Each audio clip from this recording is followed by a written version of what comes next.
இன்னொரு உயிரை கொல்றதுல தப்பு இல்ல, அதான் நேச்சர்.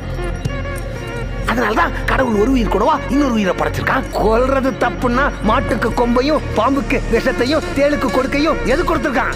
ஆனா அந்த கொம்பையும் விஷத்தையும் மனுஷனுக்கு கொடுக்கலையே. மூளை, மனுஷனுக்கு மூளை. அது என்ன? வலியவன் வாழ்வான்.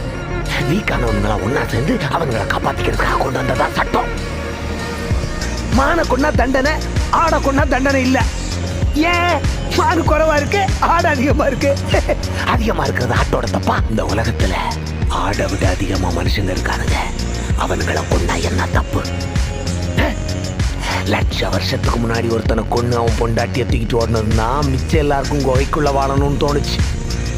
குகைக்குள்ள போய் பிடிச்சதும் கதவை செஞ்சானுங்க, கதை உடைச்சதும் பூட்டு போட்டானுங்க, பூட்டை உடைச்சதும் அதுக்கு மாறி மாறி ஆளுங்க காவலுக்கு இருந்தானுங்க. அவன்களுக்கு ஒரு தலைவன் உண்டானா. இவ்வளவு நாகரிகத்துக்கு காரணம் என்ன? பயம். அதை கொடுத்தது யாரு? நாங்க.